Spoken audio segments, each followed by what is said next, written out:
noite, queridos. Vamos abrir a palavra do Senhor no Evangelho de João, queridos. Capítulo de número 6. Vamos a partir do verso 24, queridos. Diz assim a palavra: Quando a multidão percebeu que nem Jesus nem os discípulos estavam ali, entrou nos barcos e foi para Cafarnaum em busca de Jesus. Quando o encontraram do outro lado do mar, perguntaram-lhe: Mestre, quando chegaste aqui? Jesus respondeu: A verdade é que vocês estão me procurando, não porque viram sinais milagrosos, mas porque comeram os pães e ficaram satisfeitos. Não trabalhem pela comida que se estraga, mas pela comida que permanece para a vida eterna, a qual o Filho do Homem lhes dará. Deus, o Pai, nele colocou o seu selo de aprovação. Vamos para o verso 35 agora, queridos. Então Jesus declarou: Eu sou o pão da vida. Aquele que vem a mim nunca terá fome. Aquele que crê em mim nunca terá sede. Verso 48. Eu sou o pão da vida. Os seus antepassados comeram maná no deserto, mas morreram. Todavia, aqui está o pão que desce do céu, para que não morra quem dele comer. Eu sou o pão vivo que desceu do céu. Se alguém comer deste pão, viverá para sempre. Este pão é a minha carne que eu darei pela vida do mundo. Até aqui, queridos. Vamos orar. Senhor nosso Deus, obrigado por ter vindo, obrigado por ter trazido esse alimento que realmente preenche e que todos nós possamos saborear e desfrutar dessa maravilha que é estar na Tua presença. Que o Senhor alimente a nossa alma, alimente o nosso espírito todos os dias e nessa noite, Senhor, pela Tua misericórdia, faça isso no nosso meio, nos ensina a Tua palavra, produz em nós a Tua boa obra, que o que o Senhor quer fazer em cada coração, faça, meu Pai, em nome de Jesus. Amém. Bom, amados, vejam o que está acontecendo aqui no Evangelho de João, capítulo de número 6. Os versos anteriores do que nós lemos é um trecho bem conhecido das Escrituras, né? Talvez um dos milagres mais reconhecidos de Jesus, que é o milagre da multiplicação de pães. Jesus, diante de uma multidão de 5.000 homens, fora mulheres e crianças, ele pega 5 pães e alguns peixinhos e multiplica esse alimento e alimenta essa multidão imensa com meros 5 pães e alguns peixes. Depois Jesus se retira, ele e os seus discípulos, e nós vemos que a multidão queria tanto caminhar com Jesus, queria tanto estar próximo de Jesus, que fala: não, nós precisamos ir até ele. Então eles entram nos barcos e vão até Cafarnaum, onde encontram Jesus. Com aquela sede de Deus, com aquela vontade de estar com Jesus, e eles vêm até Jesus, aquela multidão vindo nos barcos, aquela alegria: vamos até Jesus, vamos buscar a Ele. E quando eles chegam, eles falam: Mestre, desde quando o Senhor está aqui? E apesar de toda essa busca, queridos, dessas pessoas irem até Jesus, navegarem de barco, irem até Ele, a resposta de Jesus não é uma resposta que os recebe com toda alegria. Pelo contrário, até os recebe até com certa decepção. As pessoas buscando Deus e Jesus fica decepcionado. Vou repetir. As pessoas indo até Jesus, indo à casa do Senhor, indo à igreja, buscando Deus, e Deus fica decepcionado. Por que ele fica decepcionado, queridos? Leiam aí comigo. No verso 26, João 6. Jesus respondeu, não, vamos ao verso anterior. Quando o encontraram do outro lado do mar, perguntaram: Mestre, quando chegaste aqui? Todos empolgados, todos alegres, ansiosos para ouvir Jesus falar. E Jesus responde: a verdade, essa é a verdade. Vocês estão me procurando, não porque viram sinais milagrosos, mas porque comeram os pães e ficaram satisfeitos. E Jesus conclui: não trabalhem pela comida que se estraga, mas pela comida que permanece para a vida eterna, a qual o Filho do Homem lhes dará. O que acontece, queridos? Então, que aquela multidão estava buscando Jesus atrás de alimento. Jesus havia transformado 5 pães e 2 peixes num grande banquete, e todos foram atrás de Jesus. Por quê? Que maravilha, nós temos alguém para suprir todas as nossas necessidades. Nós temos alguém que vai dar tudo o que nós precisamos. Então veja, a busca deles por Jesus não era uma busca desinteressada. Não era uma busca em amor, não era busca por entender quem era Deus. Não, estavam buscando Jesus, única e exclusivamente por interesse. E Jesus fala: vocês estão me buscando porque vocês comeram, porque vocês querem bênçãos, só por isso que vocês estão me buscando. E Jesus fala: não trabalhem pela comida que estraga.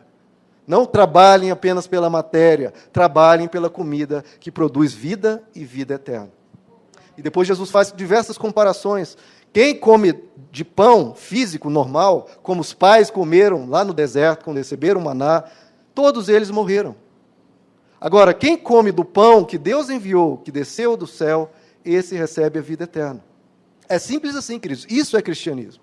O cristianismo não é o receber o pão, o alimento terreno.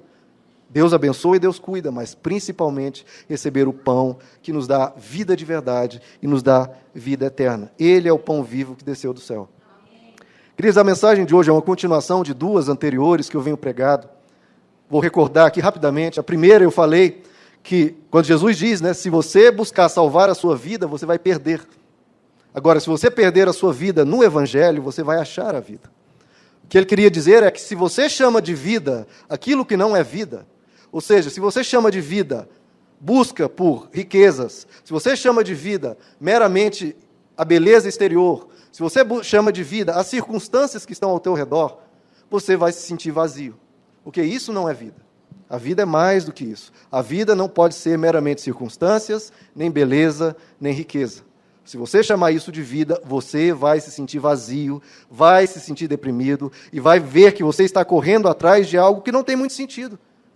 Você vai chegar a um ponto da sua vida, e isso acontece com todos, queridos, que você vai olhar para a sua vida e vai falar, a minha vida tem sentido? E Jesus fala, não é isso que você deve chamar de vida. Não são circunstâncias, não é beleza exterior, não são riquezas. E na última mensagem eu falei sobre o olhar. Jesus diz que os olhos são a lâmpada do corpo. Se o seu olhar for bom para a vida, se você olhar da forma correta, você vai ter luz no seu interior. Mas se você olhar da forma incorreta, você vai ter trevas. E o que é esse olhar? Se você tiver um olhar materialista para a vida, a minha vida é nascer, crescer, comer, me casar e morrer, se a sua vida for meramente isso, a sua vida vai ser como de uma formiga, de um animal qualquer, nasceu, cresceu, morreu. Meramente isso. E, de novo, com esse olhar, você vai acabar concluindo, a sua vida não tem sentido. Acontece com todos, queridos, não tem jeito. Jesus fala nisso. Não corra, não trabalhe, não busque meramente a comida que estraga. Busque a comida que traz vida eterna. Porque, do contrário, queridos, você não vai satisfazer sua alma, você vai estar vazio, não vai se preencher. Então, basicamente, nessas duas mensagens eu falei aquilo que não dá certo, que o ser humano tenta e não dá certo, querido. Você pode até lutar contra a verdade, mas a Bíblia diz que contra a verdade nós nada podemos fazer. Mas qual que então é a proposta cristã, queridos? Qual que é a proposta de Jesus? Qual que é a visão de Jesus que nós devemos ter? Qual que é a proposta cristã? E é isso que nós vamos ver hoje. Eu não sei se vou concluir hoje, mas vamos começar hoje. Queridos, existe uma história, lá no Antigo Testamento, do rei Salomão. Rei Salomão era filho direto do rei Davi, um dos maiores reis da história de Israel. E Salomão, ele herdou um reino e ampliou esse reino imensamente. E disse que no período de Salomão, a riqueza em Israel era tamanha que não se dava valor nem à prata, porque a prata tinha como pedra e o ouro era abundante. Havia uma riqueza imensa em Israel, havia uma paz imensa, porque eles tinham vencido todos os inimigos ao redor, e todas as nações ao redor serviam a Salomão. Ele tinha todas as riquezas, tinha paz, tinha tudo. E Salomão, queridos, além disso, ele recebeu de Deus, né, uma história aí que podemos explorar outro dia, ele recebeu de Deus uma sabedoria sobrenatural. Ele pediu a Deus e Deus concedeu a ele o privilégio de ser o homem mais sábio do planeta inteiro. Ele recebeu essa sabedoria de Deus. Uma sabedoria que espantava todas as pessoas ao redor, que era realmente algo descomunal. E Salomão, diante dessa imensa sabedoria, ele resolveu fazer um experimento. Ele resolveu fazer uma análise da vida humana, um experimento como nunca havia ocorrido antes, um experimento extremamente profundo. Desde que eu li sobre isso, eu jamais esqueci e trouxe isso para a minha vida, porque é algo espetacular. Jamais esqueçam desse experimento de Salomão, queridos, porque é algo que realmente muda a nossa mente em relação à vida. Vamos ver esse experimento? Vamos abrir em Eclesiastes, capítulo 2. Basicamente, queridos, o que ele vai falar? Ele vai tratar justamente do que temos explorado nessas mensagens. Ele vai investigar o que vale a pena na vida. O que vale a pena? O que faz a nossa vida ter sentido? O que preenche a alma do ser humano? O que faz o ser humano se sentir satisfeito, realizado, né, que deixa a pessoa feliz? O que faz a vida do ser humano ter sentido? É isso que Salomão vai fazer um experimento prático. Ele não vai meramente falar de teorias, fazer um belo discurso. Não, ele resolveu falar, eu vou experimentar e vou analisar o que vale a pena na vida do ser humano. Eclesiastes capítulo 2, vamos ler a partir do verso 3. Lembrando que estamos tratando do homem mais sábio da terra na sua época. Eclesiastes 2, verso 3. Decidi entregar-me ao vinho e à extravagância, mantendo, porém, a mente orientada pela sabedoria. Ele resolveu testar o vinho. Olha o que ele diz. Eu queria saber, isso que ele quer saber, o que vale a pena debaixo do céu nos poucos dias da vida humana. Então, esse é o experimento. Eu quero saber o que vale a pena debaixo do céu. Primeiro ele testou o vinho. Depois ele continua. Lancei-me a grandes projetos. Construí casas e plantei vinhas para mim. Fiz jardins e pomares, e neles plantei todo tipo de árvore frutífera. Construí também reservatórios para irrigar os meus bosques verdejantes. Comprei escravos e escravas, e tive escravos que nasceram em minha casa. Além disso, tive também mais bois e ovelhas do que todos os que viveram antes de mim em Jerusalém. Ajuntei para mim prata e ouro, tesouros de reis e províncias. Servi-me de cantores e cantoras, e também de um harém, as delícias dos homens. Veja que ele está testando tudo, queridos. Tornei-me mais famoso e poderoso do que todos os que viveram em Jerusalém antes de mim, conservando comigo a minha sabedoria. Então, veja, ele manteve a mente dele bem reflexiva, bem analítica para analisar tudo isso. Verso 10, eu não me neguei nada que os meus olhos desejaram, porque ele tinha todo o poder, então, queridos. Não me neguei nada que os meus olhos desejaram, não me recusei a dar prazer algum ao meu coração. Na verdade, eu me alegrei em todo o meu trabalho. Essa foi a recompensa de todo o meu esforço. Contudo, quando eu parei e analisei, quando avaliei tudo que as minhas mãos haviam feito e o trabalho que eu tanto me esforçara para realizar, percebi que tudo foi inútil. Foi correr atrás do vento. Não há nenhum proveito no que se faz debaixo do sol. Nenhum proveito no que se faz debaixo do sol. Queridos, veja só. O que Salomão tentou nesse experimento de ver o que vale a pena na vida? Primeiro, ele tentou a alegria artificial. Ele foi para o vinho. Na nossa época de agora, a cerveja, a bebida, o cigarro, as drogas, o que quer que seja.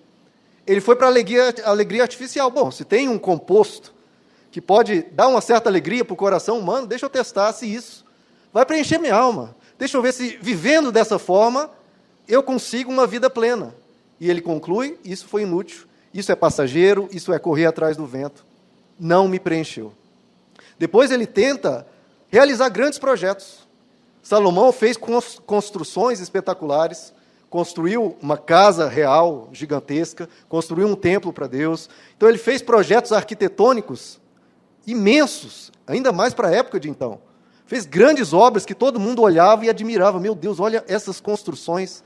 Veja o tamanho desse prédio, a beleza desse prédio. Ele fez também projetos paisagísticos, né? Fez vinhas, fez jardins, fez toda a beleza, tanto em termos de arquitetura urbanística, quanto em arquitetura de paisagem, de jardim, de tudo isso.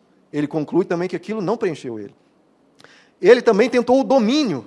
Ele começou a ter muitos escravos, muitas escravas, passou a dominar países inteiros e tinha muito gado, muitas ovelhas, muitos bens.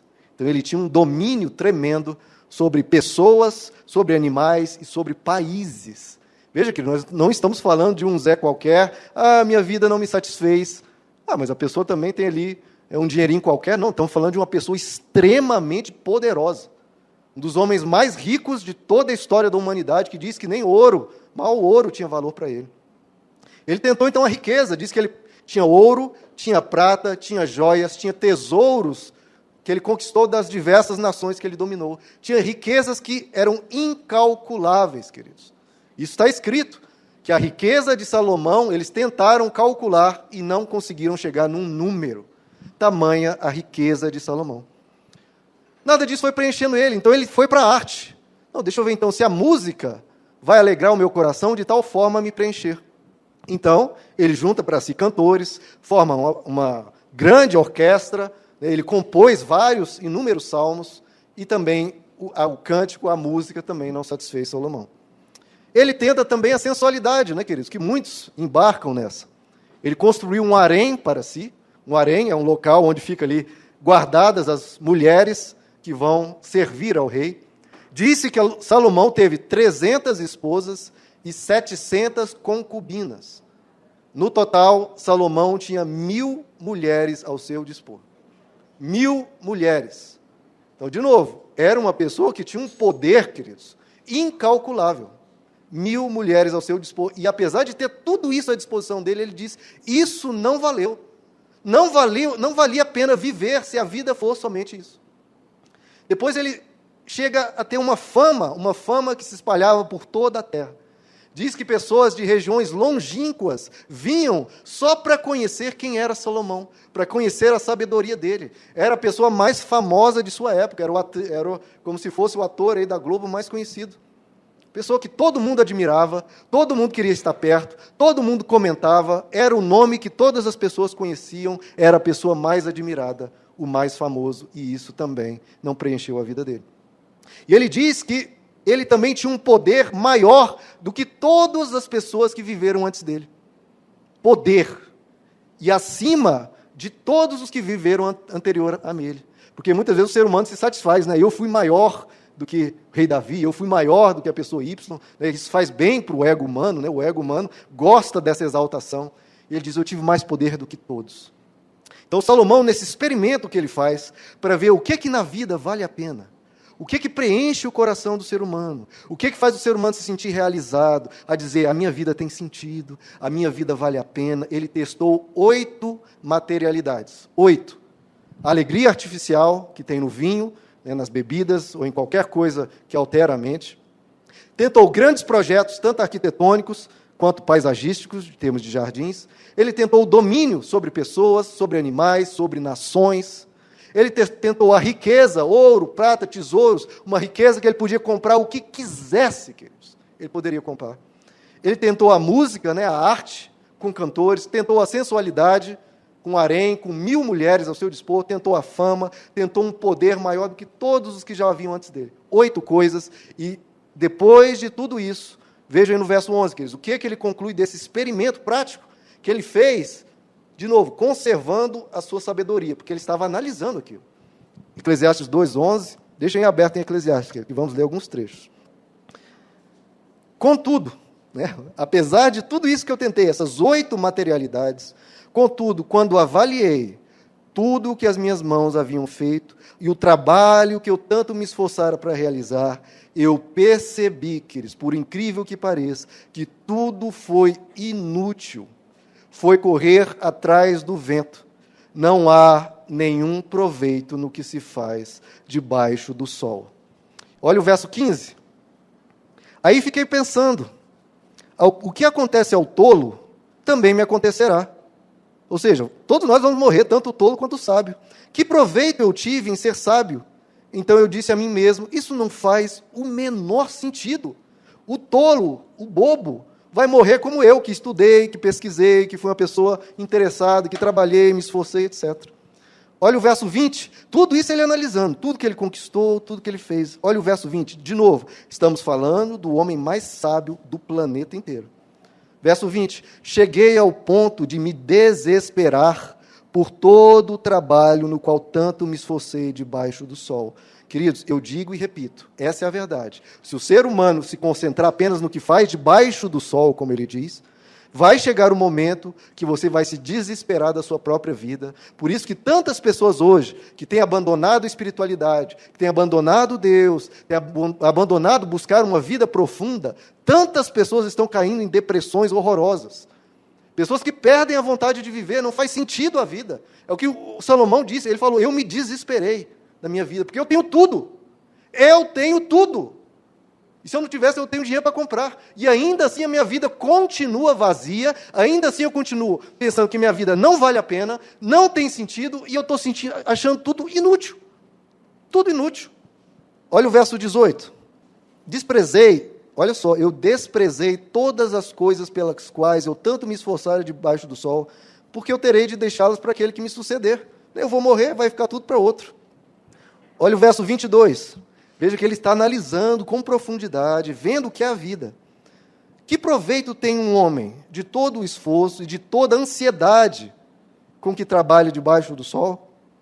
Durante toda a sua vida, seu trabalho é pura dor e tristeza. Mesmo à noite, a sua mente não descansa. Isso, para mim, Salomão falando, é absurdo. É absurdo. Então veja, querido, o ser humano trabalha, se esforça, se desgasta, estuda, está naquela luta, naquele empenho, naquela relação. E Salomão fala, mas espera aí, tanto o tolo quanto o sábio, tanto o pobre como o rico vão morrer do mesmo jeito? Tudo que eles vão conquistar vão deixar para outro? E o que eu estou fazendo com a minha vida? Eu não estou achando sentido na minha vida. E queridos, o que Jesus falou em João capítulo 6. Você está trabalhando pela comida que estraga. E você vai morrer. O que é material, as materialidades, as coisas desse plano terreno, todas vão passar. É o que Salomão está concluindo. Ele está falando, para que todo esse esforço se tudo vai passar? A minha vida continua sem sentido, apesar de ter tudo isso. Então Salomão descobriu o que Jesus está dizendo. Se a sua vida se basear apenas no plano terreno, e se você parar para pensar, meu irmão, você vai ter problema. Porque a sua alma vai se sentir vazia. Você vai se deprimir e vai falar, qual o sentido da vida? Se você parar e fazer essa pergunta, qual o sentido da vida? Se você olhar apenas para o plano terrestre, você vai dizer, e vai concluir o que Salomão concluiu. Não vale a pena. Parece que tudo vai passar, tudo isso aqui é nascer, crescer, comer, me casar e morrer. Isso é a vida? Jesus está dizendo que não. Jesus está dizendo que não. É o que Jesus diz, olha, se você beber dessa água, você vai voltar a ter sede. Se você comer essa comida, você vai voltar a ter fome. Isso, a materialidade, não satisfaz a alma. Satisfaz ao animal lá fora, porque ele é meramente um ser material, um ser físico. Ele não tem alma, não tem espírito. Nós que estamos em outro plano de elevação, de profundidade, isso não basta. Se vocês tentarem viver meramente como um animal vive, você vai se sentir vazio pra caramba. Mas Salomão ele não chegou apenas no diagnóstico do problema. Ele também avaliou possíveis soluções e ele vai chegar a um entendimento muito lindo. Vamos para Eclesiastes capítulo 3 agora, queridos. Vamos ver o que Salomão propõe para preencher o vazio do coração do ser humano. Eclesiastes capítulo 3, vamos do verso 11, queridos. Falando, ele agora inclui Deus, na história. Ele fez tudo apropriado ao seu tempo. Também pôs no coração do homem, está falando de Deus, tá? Também pôs no coração do homem o anseio pela eternidade. Mesmo assim, ele não consegue compreender inteiramente o que Deus fez. Descobri que não há nada melhor para o homem do que ser feliz e praticar o bem enquanto vive. Descobri também que poder comer, beber e ser recompensado pelo seu trabalho é um presente de Deus. Sei que tudo o que Deus faz permanecerá para sempre. Isso nada se pode acrescentar, e disso nada se pode tirar. Deus assim faz para que os homens o temam. E vamos para o capítulo 12 de Eclesiastes. Capítulo 12, o verso 13, queridos. Agora que já se ouviu tudo, aqui está a conclusão. Tema a Deus e obedeça aos seus mandamentos, porque isso é o essencial para o homem. Queridos, olhem para mim agora. Salomão, no seu experimento, que é um experimento absolutamente fantástico, para ver o que vale a pena na vida. Ele testou 8 materialidades, como nós comentamos. Riquezas, a sensualidade, alegrias artificiais, todo tipo do que o ser humano chama de vitória, o que o ser humano chama de bênção, o que o ser humano chama de isso é bom, Salomão, sucesso, fama, tudo isso. Ele testou tudo isso. Como os grandes, chegam todos à mesma conclusão. É inútil, é correr atrás do vento, não está dando sentido à minha vida. E aí, isso tudo ele analisando o plano material. E aí agora ele pensa e começa a mudar a forma de pensar dele. E no capítulo 3, ele traz Deus para a história.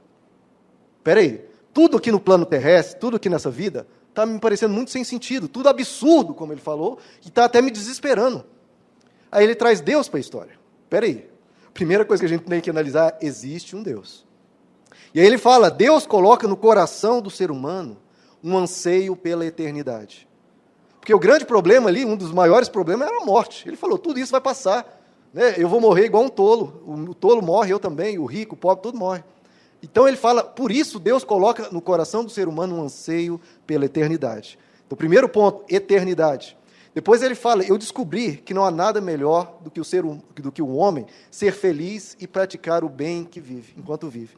Então ele fala, o segundo ponto, primeiro, eternidade. O segundo ponto, praticar o bem. Praticar o bem.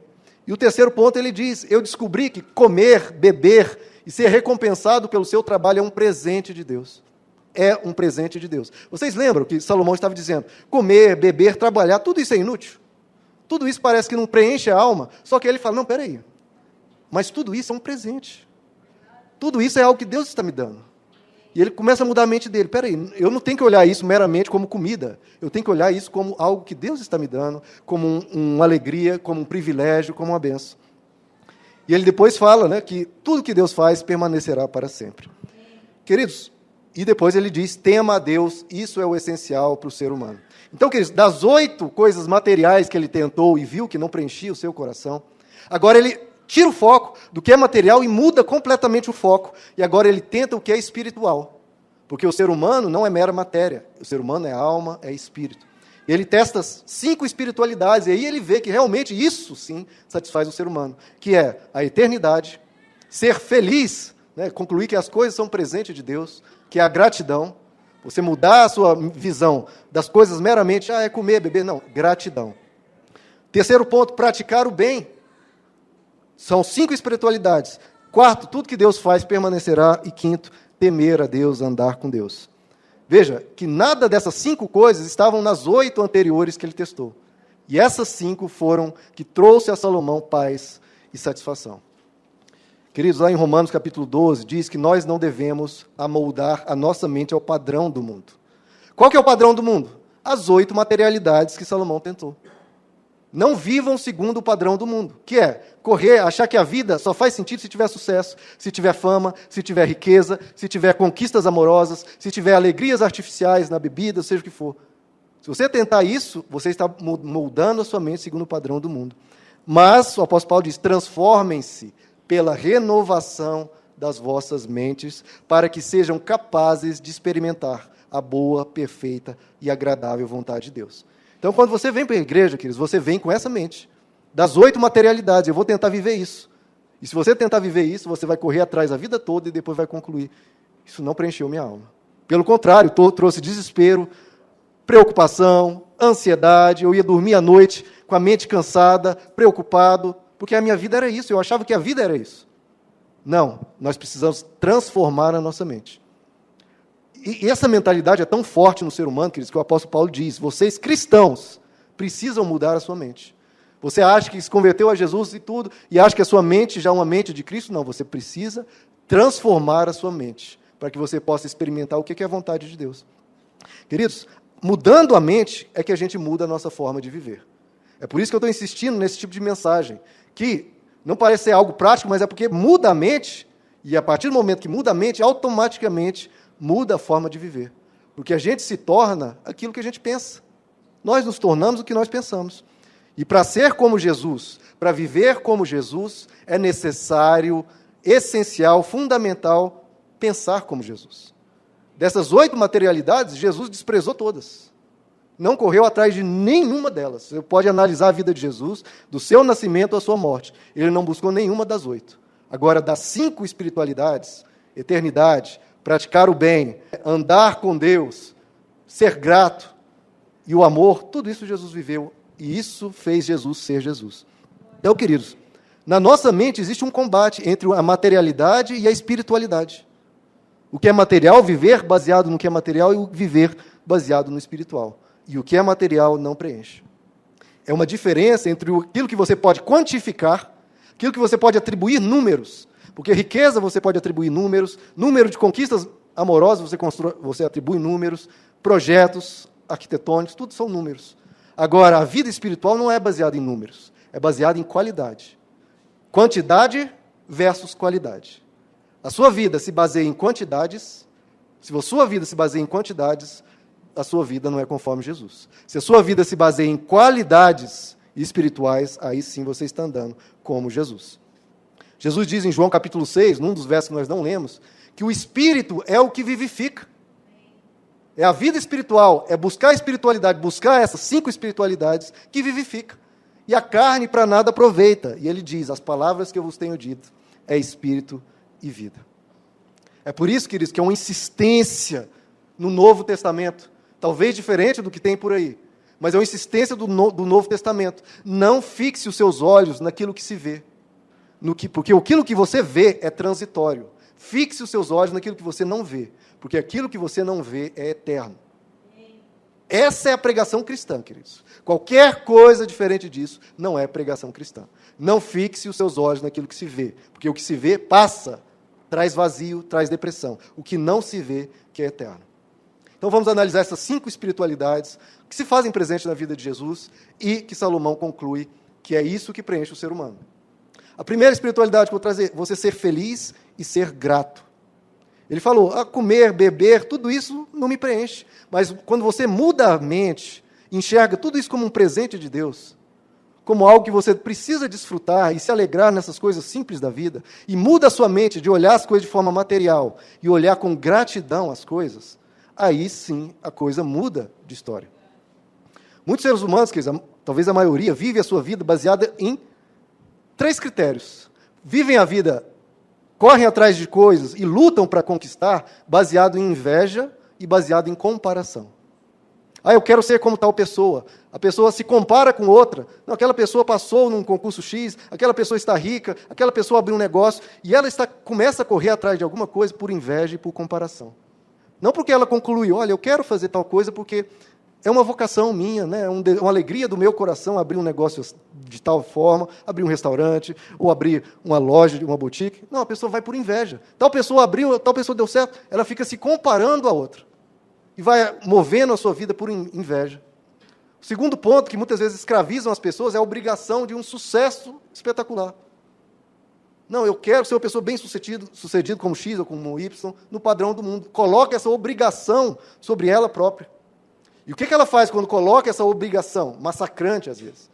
Ela desgasta a família, arrebenta com a paz dela e arrebenta com ela própria, correndo atrás de uma coisa que não vai preencher, meramente por status, meramente por fama, meramente por ser admirado.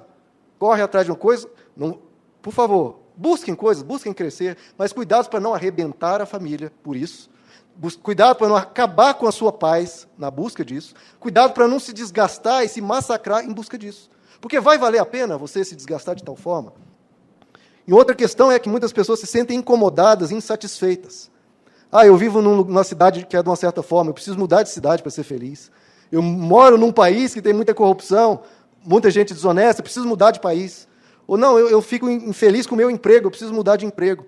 A pessoa acha que soluções externas vai trazer paz interna. E nem sempre é assim.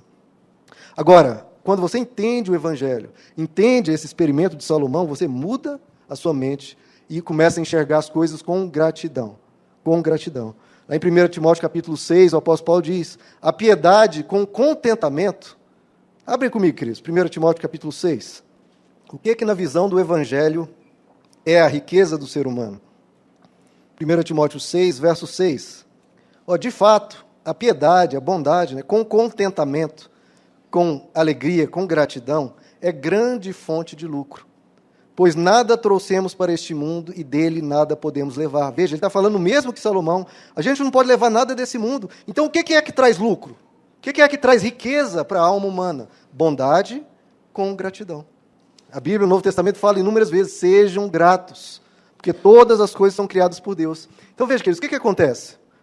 Veja, as quantidades, as materialidades não preenchem a alma humana. Só que a gratidão transforma a quantidade, a gratidão dá qualidade às quantidades. A gratidão transforma o físico, o material, em algo que alegra a alma. Porque você agradece, você olha com aquilo com um amor, fala, eu tenho o que comer? Que maravilha. Olha a diferença de visão, queridos. Uma pessoa pensa, vou comer aqui, estou comendo, essa é a vida, né? Comer, beber, crescer e morrer. Agora, quando você olha com gratidão, você pensa diferente. Que maravilha eu ter esse alimento tão saboroso.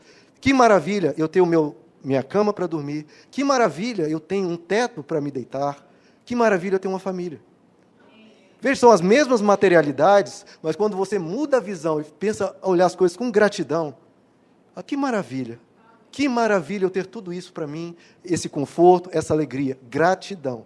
Deixar de olhar as coisas de forma material. Isso aqui é arroz, isso aqui é um suco. Não, pensa, isso aqui é um presente de Deus. Isso aqui é fruto do meu esforço. Isso aqui é o que eu estou propiciando para os meus filhos. Em vez de olhar as coisas da forma terrena, começa a olhar as coisas de uma visão espiritual, com gratidão. Queridos, a falta de gratidão transforma as coisas mais extraordinárias em coisas banais, sem valor nenhum. Era o que Salomão estava fazendo, olhando as coisas, isso aqui é só um prédio grande. Realmente, era só um prédio grande que ele construiu, mas se você olha com gratidão, pensa, olha, que bom esse prédio, poder servir as pessoas, poder servir a mim, olha com gratidão. A falta de gratidão transforma coisas extraordinárias em coisas sem valor. Já a gratidão transforma coisas simples, coisas rotineiras, em grandes maravilhas. Em grandes maravilhas. E é por isso, queridos, que o casamento, na visão cristã, se essa pessoa entende isso e começa a olhar com gratidão, a mente do mundo fala, não, eu preciso ter 1000 mulheres, como Salomão. Agora, a mente cristã olha com gratidão. Que bênção eu ter a minha esposa e os meus filhos. Isso é uma riqueza sem fim. Eu tenho a minha casa, eu tenho a minha família. Gratidão transforma algo simples, algo rotineiro, algo do dia a dia, porque na vida conjugal as pessoas vão, se você a pessoa olhar de uma forma material e física, tem essa mulher aqui que já tem tantos anos que eu estou com ela. Agora, se você muda e pensa, que maravilha, que coisa abençoada eu tenho. Então, transforma a rotina, que é o risco de todo casamento, a pessoa ficar olhando aquilo, de novo a mesma coisa, e muda e fala, não, que bênção, de novo, a mesma paz, a mesma pessoa do meu lado, os meus filhos. A rotina, falta de gratidão, destrói os casamentos, e é como o diabo trabalha. Ele põe na mente da pessoa, olha, tudo igual, tudo a mesma coisa, amanhã vai ser do mesmo jeito. Agora, a visão de gratidão, não. Que bênção que vai ser do mesmo jeito. Que maravilha eu ter a minha mulher, a minha companheira, ou o meu marido. Olhar de gratidão transforma o que é meramente matéria, o que é meramente simples, em algo extraordinário. Você, com a gratidão, atribui, de novo, qualidade a algo, mesmo que simples. Nós acompanhamos aí o acidente da Chapecoense, um time quase inteiro veio a falecer no acidente de avião. E agora os sobreviventes, que foram só 6, estão começando a dar os seus relatos. E um relato que eu trouxe aqui é do Alain Rouchel, que é um dos sobreviventes. E olha o que ele fala, queridos. Olha que coisa linda quando você, com esses acidentes, muita coisa muda na nossa mente. E ele fala assim, quando acontece esse tipo de situação, a gente começa a dar valor para as coisas simples da vida. Eu não preciso de um grande projeto arquitetônico. Que bom se eu puder fazer. Mas se você começa a dar valor para as coisas simples da vida. Eu estava falando com a minha esposa no hospital. Como eu estava com vontade de tomar um café, pão, nata e presunto. Achei até estranho, nata. Eu não tenho esse costume. Aqui em Goiás, pelo menos, não me recordo. Que vontade eu tinha de tomar um café, pão, nata e presunto. E no hospital, claro, não tinha nada disso. Era uma alimentação diferente. Todo dia de manhã a gente levantava e eu comia a comida lá do hospital. E ele falava, olha, eu estou com uma vontade que você não tem noção de comer essa comidinha dele. E aí ele conta que um certo dia lá ele driblou as regras do UTI e pediu uma coca. Ele não sentia gosto nenhum, estava sem qualquer paladar, mas ele pediu uma coca só para sentir o gostinho que ele estava tão familiarizado. E ele fala, chegando aqui em Chapecó, a primeira coisa que eu pedi foi para comer um prato de arroz, feijão, um bife acebolado, que era a coisa mais maravilhosa que eu sentia mais falta. As coisas simples da vida. Às vezes as pessoas se matam para só ter tanta riqueza para ir num restaurante ali que paga 200, 300 reais por um prato. Que bom, aqueles que puderem ter isso. Mas um arroz, um feijão e um bife acebolado, meus irmãos, se você tiver um olhar com gratidão, você não vai destruir a sua vida correndo atrás de algo espetacular. Não, você vai ver coisas espetaculares nas coisas simples da vida, meramente com a gratidão, meramente reconhecendo que aquilo é um presente de Deus. Queridos, trazendo aqui para um lado bem pessoal, eu sou muito feliz, queridos. Por quê? Porque eu sou grato, queridos. Só por causa disso. Eu sou muito feliz porque eu sou grato. E porque eu amo a vida, queridos. Eu amo a vida. E se alguém pergunta, mas o que é que você tem para fazer você amar a vida? Aí é a pergunta totalmente errada. É a pergunta superficial, a pergunta material. Não é o que eu tenho, não é o material, é a vida mesmo. Eu amo a vida porque eu estou vivo, eu existo, e eu vejo beleza por toda parte, queridos. Sai fora. Quanta coisa linda você vê que Deus criou. O lago, as florestas, o mar, tudo que o ser humano pode construir e fazer. Se você olhar com gratidão, você vai ver beleza infinita por toda parte, vai ver Deus por toda parte e vai ser grato nele. A Bíblia diz que nele nós somos, nos movemos e existimos. Você anda pela rua, você está andando por Deus, no meio de Deus. Você está trafegando pela onipresença de Deus. Deus está por toda parte. E isso me dá uma gratidão da vida, queridos. Quando eu olho para fora, eu vejo uma infinita beleza. Quando eu olho para dentro, eu também vejo muita coisa boa. Muita coisa boa que Deus foi construindo, que Deus foi transformando, e as coisas ruins que há, eu vejo todas perdoadas. Coisas boas que Deus foi colocando, as ruins perdoadas, e mais, todas elas em processo de transformação. Porque Deus entra na vida do ser humano, Ele começa a transformar cada uma das coisas. E todas serão transformadas na eternidade. Queridos, eu sou grato porque eu respiro, eu sou grato porque eu existo, eu sou grato porque todos os dias a gente experimenta uma multidão de sensações, de emoções. Nós podemos amar, nós somos amados pelos nossos familiares e por Deus. Isso é uma riqueza tremenda. Isso sim, não uma riqueza externa, uma riqueza que Deus está nos abençoando o tempo todo. Então, queridos, nunca entre em comparações. Seja quem você é, desenvolva a sua vocação, aquilo que você gosta de fazer, aquilo que você faz por desejo seu próprio e com gratidão, sempre, sempre. As pessoas que são gratas, queridos, são mais felizes do que mesmo os mais poderosos, os mais ricos, os mais famosos. Você vai, às vezes, numa fazenda, no interior, em qualquer lugar, você encontra uma pessoa grata, meu irmão, aquela pessoa tem uma alegria que está transbordando. Gratidão, é isso que dá significado no existir. E você tem que ser grato, querido, sabe por quê? Porque você sabia que você vale mais do que o mundo inteiro. Jesus disse que uma alma vale mais do que o mundo inteiro. E ele estava falando isso, queridos, não era só para massagear o nosso ego, não, é verdade isso. Você vale mais do que o mundo inteiro. Na verdade, você vale mais do que o universo inteiro. Sabe por quê, queridos? Você pensa, em termos de tamanho, não, né? Porque o universo é maior, muito maior do que todos nós. Você já parou para pensar que o universo não sabe que você existe, mas você sabe que o universo existe? O universo não é capaz de dizer eu sou. Você é capaz de dizer eu sou. O universo não entende nada. Você entende coisas e entende cada vez mais. Qualitativamente, que estamos falando de qualidade, você vale mais do que o universo inteiro. Porque você entende o universo não te entende. Você sabe mais coisas do que o universo inteiro. Não importa, não é o tamanho, é a qualidade das coisas. Júpiter, ou Saturno, não tem crise existencial. Você, às vezes, tem. Só por você ter uma crise existencial, você já deveria terminar a crise existencial. Só por tê-la, porque você conclui, peraí, se eu tenho uma crise existencial, é porque eu penso, é porque eu tenho vida, eu tenho espírito, eu tenho mais valor que o universo inteiro. Gratidão. O que Jesus diz é verdade, você vale mais do que o universo inteiro. Deus não se preocupa com o universo, se preocupa com você. Deus não ama o universo, é só criação, é matéria. Deus ama você. Amém. Aleluia, queridos? Então, a primeira espiritualidade que traz qualidade, que traz sentido na vida, reconhecer que as coisas são presentes de Deus e ser grato por todas as coisas. Fazer o bem, essa segunda espiritualidade. Jesus diz para todos nós, façam com o próximo o que você gostaria que fizesse por você. Esse é o segundo ponto, queridos. Você trazer qualidade para quem você é. Não trazer necessariamente riquezas, traga se for possível, mas trazer qualidade a quem você é. Quando Deus te enxerga, Ele vê os seus valores, o seu modo, o seu viver, o seu cuidar das pessoas, o seu amor, como você ajuda as pessoas. É isso que Deus dá valor. Você praticar o bem. Quem você é não é o que você tem, é o que você pratica, é o que você vive. O que Romanos 12 diz, não se deixem vencer pelo mal, mas vençam o mal com o bem. Praticar o bem, de novo, falando de qualidades, traz qualidade para quem você é. É você ser uma pessoa diferente, você ser uma pessoa maior, uma pessoa mais bonita no coração. Qual é a vontade de Deus para a minha vida? Tantas pessoas perguntam isso.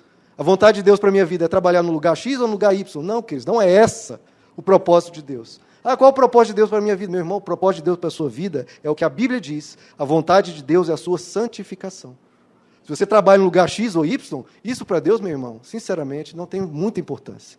O que Ele valoriza é o que você está sendo Não é o que você está fazendo em termos de trabalho, quem você é. A vontade de Deus é a sua santificação. Por isso que diz que os frutos do Espírito Santo, que é o propósito de Deus, que é a vontade de Deus para a sua vida, não é o que você conquista, é o que você é. Os frutos do Espírito Santo é amor, é amabilidade, é alegria, é bondade, é fidelidade, é paz, é paciência, é mansidão, é domínio próprio. Essa é a vontade de Deus para a sua vida. E é isso que preenche um ser humano.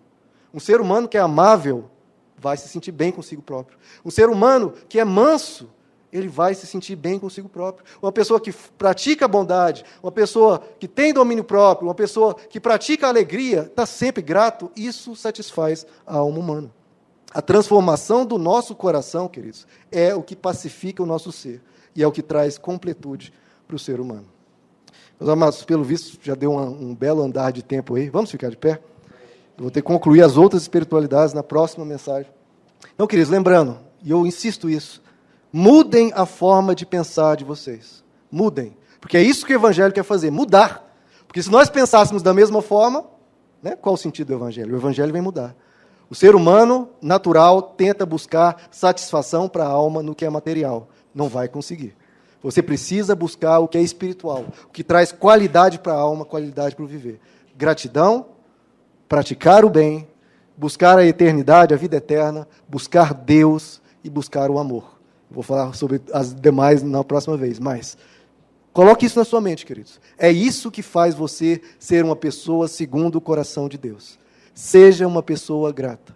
Seja uma pessoa que pratica o que é bem, o que é bom, porque aí você vai crescer, aí você vai se sentir bem consigo mesmo, você vai se sentir realizado quando você faz uma boa obra, quando você ajuda alguém, quando você estende a mão, quando você cuida de um familiar, quando você mostra um cuidado para as pessoas. Busque a vida eterna em Deus, busque a Deus e busque o amor. Vamos orar, queridos. Senhor nosso Deus, esse experimento que Salomão fez, Senhor, que cada um de nós possamos aprender isso, para ver onde que vale a pena nos desgastar. Nós precisamos trabalhar, precisamos prosperar, precisamos cuidar da nossa família, mas que a gente não chame isso de vida, que a gente não se destrua e destrua a nossa família e a nós mesmos e a nossa paz, correndo atrás disso. Quantas vidas, Senhor, se perdem? Perdem os valores, perdem a honestidade, perdem a família, correndo atrás de conquistas amorosas, ou correndo atrás de riqueza sem fim, ou correndo atrás de fama, de grandes projetos. Tudo isso, as pessoas correm atrás e acabam se destruindo. Não, Senhor, que a gente busque essas coisas com sabedoria, com bom senso, mas principalmente acumulando tesouros nos céus, principalmente o Senhor tocando no nosso coração e sendo gratos, tendo riquezas ou não, tendo fama ou não, tendo grandes projetos ou não, sendo gratos pelas coisas lindas da vida, por toda a natureza, por tudo que o Senhor está fazendo no nosso coração. Abençoa, Pai, que a gente possa praticar o bem, para que nós venhamos ser algo de valor. Não ter coisas de valor necessariamente, mas ser algo de valor. Ser algo que alegra o teu coração, que todo mundo diz, nessa pessoa há riqueza de caráter, riqueza de amor, essa é uma pessoa boa, essa é um servo de Deus, uma serva de Deus, um filho de Deus. Transforma o nosso coração para buscar o que é espiritual, Senhor. Não fixar o nosso olhar tanto no plano terreno, mas olhar para o céu, buscar aquilo que te agrada, aquilo que Jesus veio nos ensinar a viver. Abençoa também, Senhor, que a gente busque a eternidade no Senhor, lembrando que a morte não é o fim de tudo, mas que nós teremos uma eternidade contigo, que nós passarmos por dissabores nessa terra, passarmos por lutas e desafios, e às vezes termos problemas, mas na eternidade temos uma vitória garantida, uma vitória tremenda, e que nada deve roubar a nossa alegria, porque nós temos uma alegria prometida nos céus. Abençoa que a gente busque ao Senhor cada vez mais, o Senhor seja a alegria do nosso viver, a alegria do Senhor seja a nossa força, e abençoa, Pai, que temos uma vida cheia de Deus, profunda, rica no teu Evangelho, e enche o nosso coração cada vez mais de amor. Porque se nessas coisas houver dentro de nós, estiverem crescendo, nós olharemos para a vida e diremos, a nossa vida é uma bênção, a nossa vida é uma alegria, é um presente de Deus. Obrigado, Senhor, por tudo. Dá-nos esse olhar de gratidão, Pai, e enche a vida de cada um de nós com sentido, com mais vida, com vida em abundância, com plenitude, Senhor. É o que nós pedimos em nome de Jesus. Amém.